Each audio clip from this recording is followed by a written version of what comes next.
내 인연. 감히 내 남편을 홀린 주제에 이 집에서 주인 행세를 하려 드느냐. 당장 이 문짝을 박살내고 끌어내겠다. 와지끈 방문이 떨어져 나갈 듯 요란한 소리가 났습니다.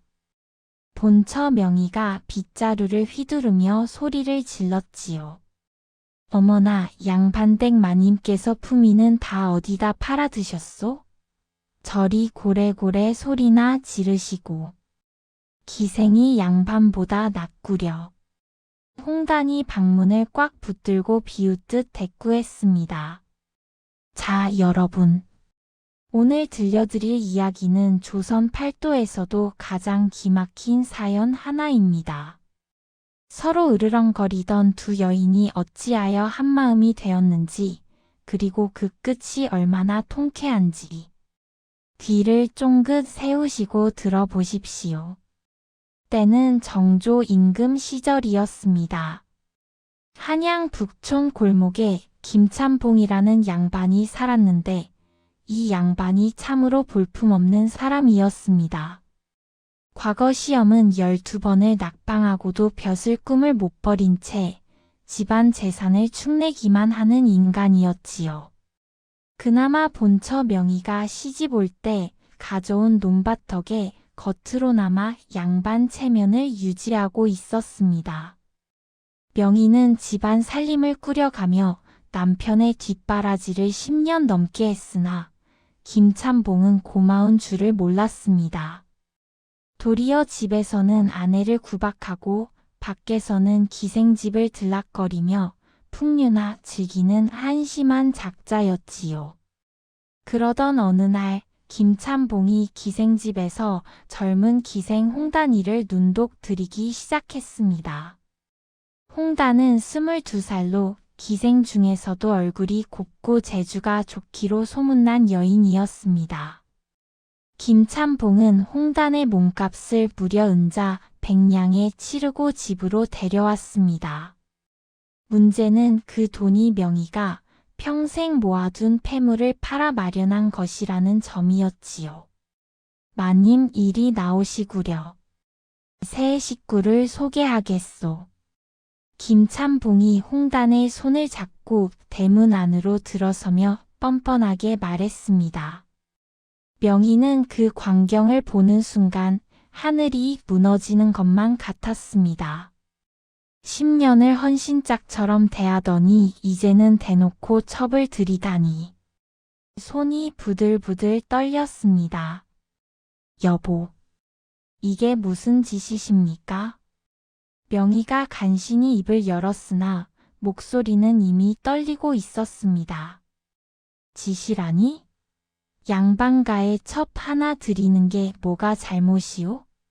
당신이 아들 하나 못 낳으니 내가 어쩔 수 없이 이러는 거 아니오? 김참봉은 도리어 명의를 나무랐습니다. 그날 밤부터 집안은 지옥이 되었습니다. 명의는 홍단을 보면 이를 갈았고 홍단은 명의를 보면 비웃었습니다. 어디 양반댁 마님이라고 거들먹거리시는구나.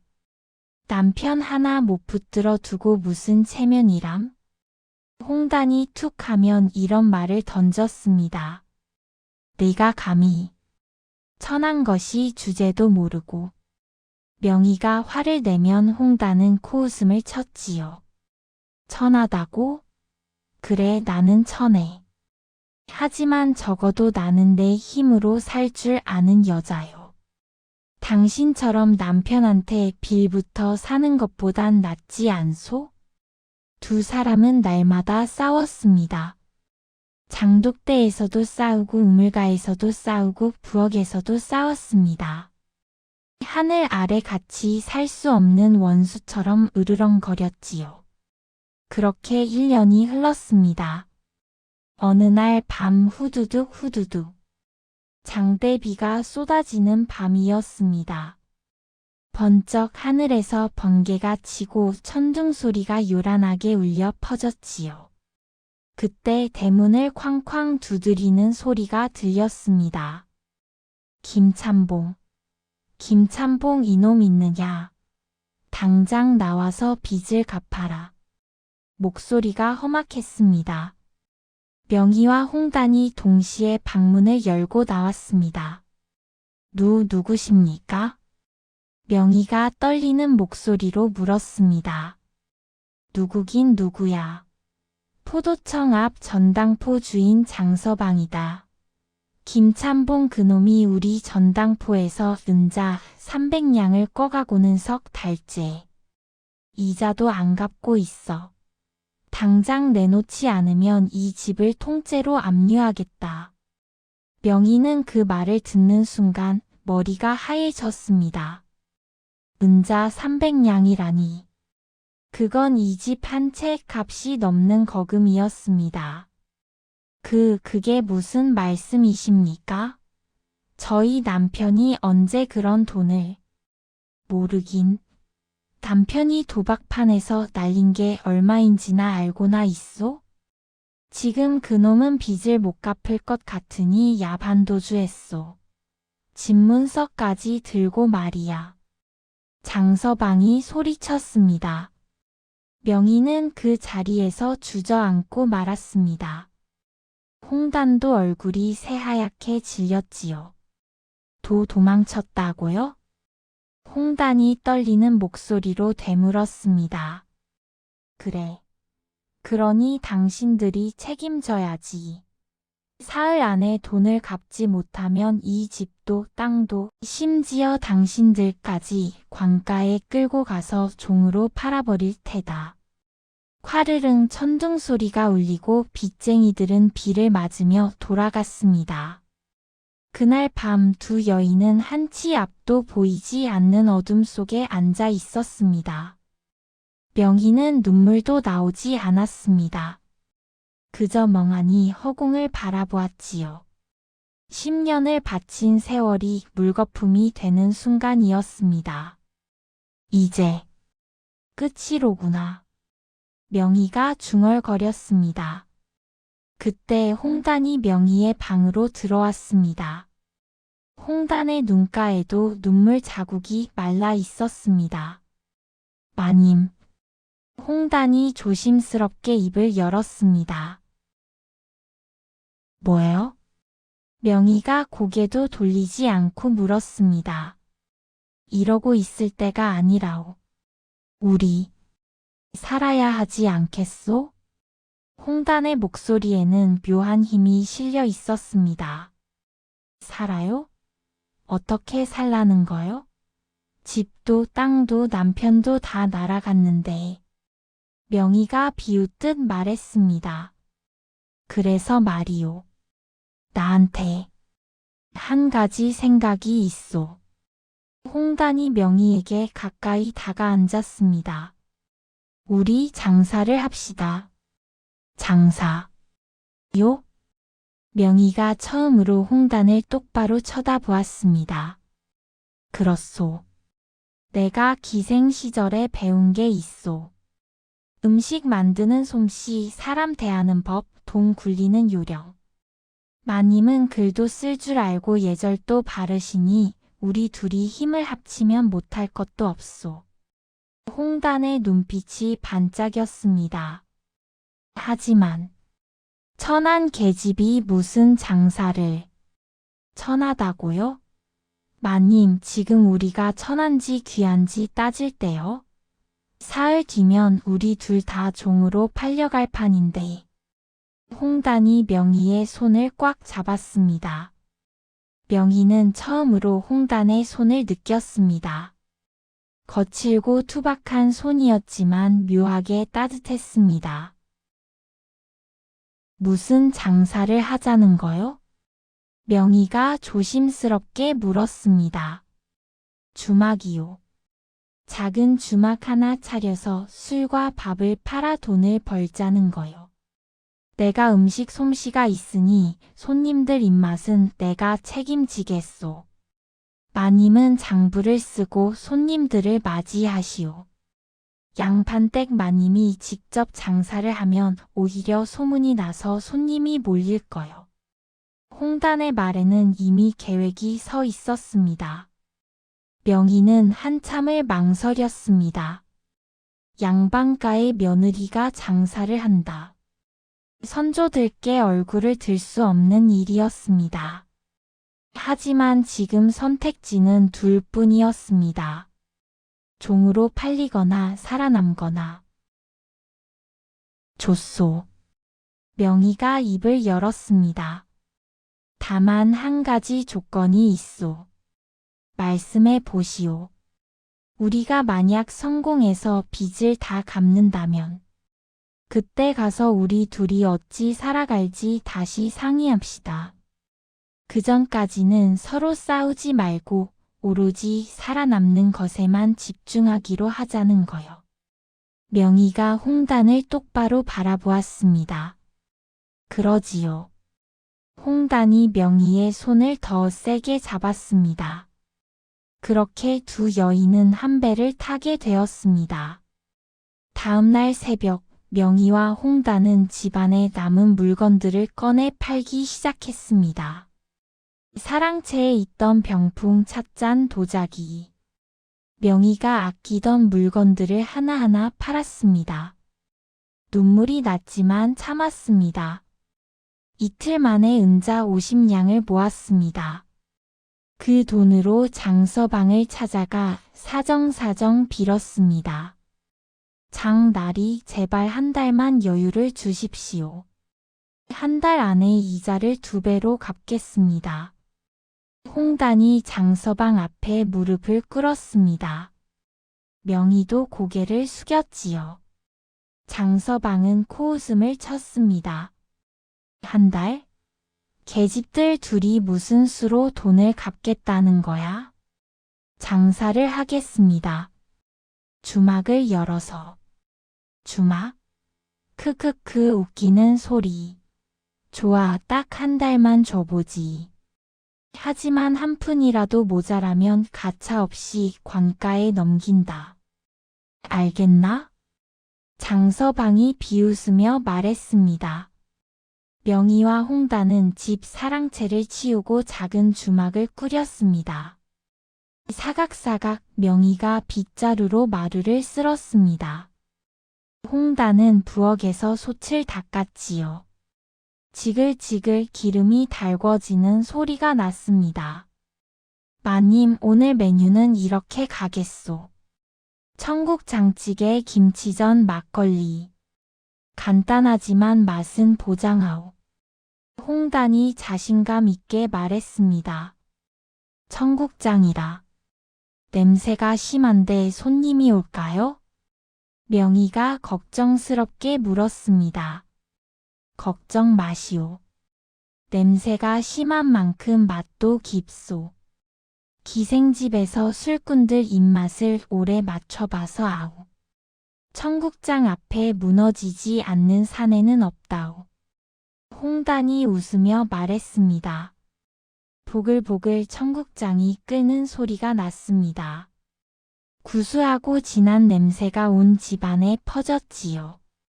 명희는 처음으로 주방 일을 도왔습니다. 홍단이 두부를 썰고 명희가 파를 다듬었습니다. 사각사각 칼질 소리가 리듬을 탔습니다. 마님, 파는 더 잘게 써셔야 합니다. 그래야 청국장에 잘 어우러지요. 홍단이 조근조근 가르쳐 주었습니다. 알겠소. 명희가 처음으로 홍단의 말에 순순히 따랐습니다.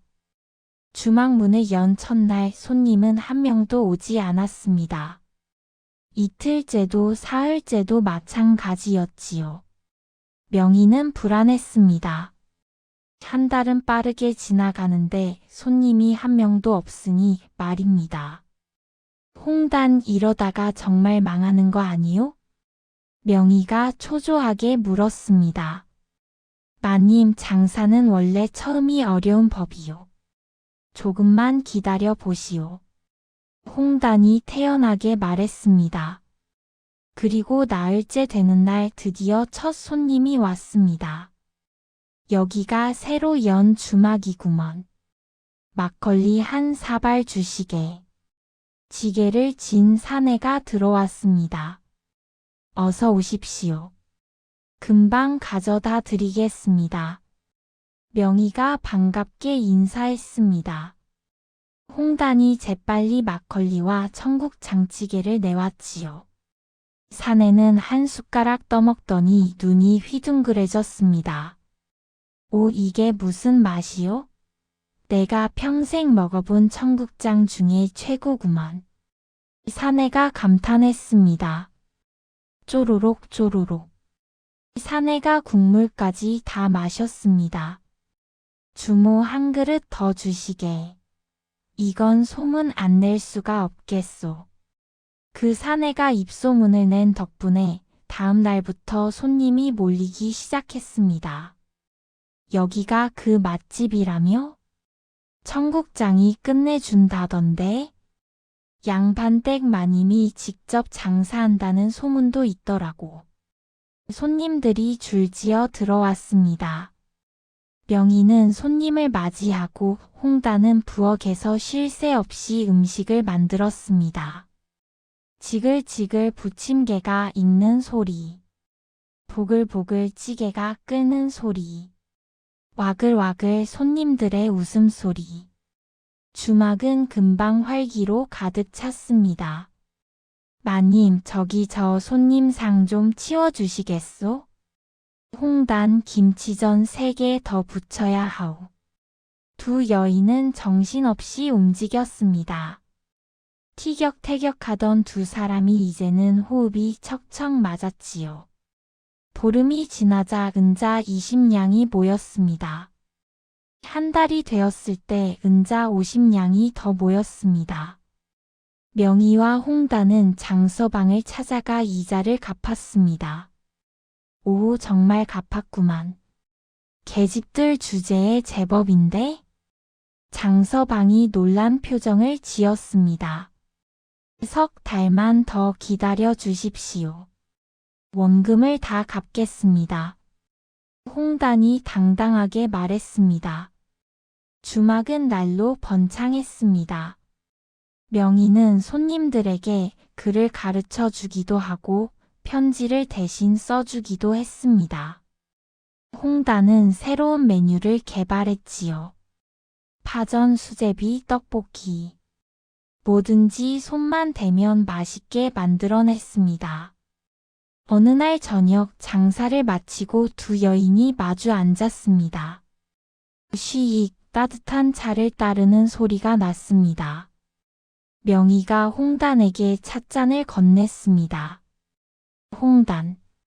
예, 마님? 고맙소. 명희가 처음으로 홍단에게 고마움을 표했습니다. 무슨 말씀을? 마님도 고생이 많으셨소. 홍단이 쑥스럽게 웃었습니다. 나는 평생을 양반의 체면만 지키며 살았소. 하지만 지금 생각해보니 그게 무슨 소용이었는지 모르겠소. 당신이 없었다면 나는 진작에 무너졌을 거요. 명희의 목소리가 떨렸습니다. 마님, 나도 처음엔 마님을 미워했소. 하지만 이제는 마님이 없으면 내가 무너질 것 같소. 홍단도 눈시울이 붉어졌습니다. 두 사람은 서로의 손을 꼭 잡았습니다. 처음으로 진심이 통하는 순간이었습니다. 석 달이 지나고 6달이 지났습니다. 주막은 한양에서 소문난 맛집이 되었습니다. 손님이 너무 많아서 사랑채를 더 넓혀야 할 정도였지요. 명희와 홍단은 장서방을 찾아가 빚을 모두 갚았습니다. 은자 300냥 다 샜소. 이제 우리는 자유요. 홍단이 가슴을 쫙 펴고 말했습니다. 장서방은 혀를 끌끌 찼습니다. 대단하구만. 계집들 주제에 말이야. 계집들이라뇨? 우리는 당당한 장사꾼이요. 명희가 똑 부러지게 말했습니다. 두 여인은 의기양양하게 돌아왔습니다. 그로부터 1년이 더 흘렀습니다. 명희와 홍단의 주막은 이제 작은 객잔으로 발전했습니다. 방도 몇 개 만들어서 여행객들이 머물 수 있게 했지요. 일꾼도 고용하고 장사도 더욱 번창했습니다. 두 여인은 이제 한양에서 손꼽히는 상인이 되었습니다. 어느 봄날 오후였습니다. 따각따각 나막신 소리가 대문 앞에서 멈췄습니다. 실례하오. 여기가 명인의 객잔이요? 낯익은 목소리가 들렸습니다. 명희와 홍단이 동시에 고개를 들었습니다. 대문 앞에 누더기를 걸친 사내 하나가 서 있었습니다. 얼굴은 수염으로 덮여 있고 몸에서는 악취가 풍겼습니다. 하지만 그 목소리는 김 참봉? 명희가 놀라서 물었습니다. 그렇소. 나요 나. 김참봉이었습니다. 거짓골이 되어 돌아온 것이었지요. 명희 홍단. 제발 나를 용서해 주시오. 내가 잘못했소. 다시 옛날처럼 살 수 없겠소? 김참봉이 무릎을 꿇었습니다. 명희와 홍단은 서로를 바라보았습니다. 그리고 동시에 고개를 저었습니다. 김참봉. 명희가 차갑게 입을 열었습니다. 우리는 더 이상 당신의 아내도 첩도 아니요. 우리는 이제 우리 스스로 살아갈 수 있는 여인들이요. 그게 무슨 소리요? 우리가 당신을 기다리며 눈물로 세월을 보낸 줄 아시오? 아니요. 우리는 당신 없이도 잘 살았소.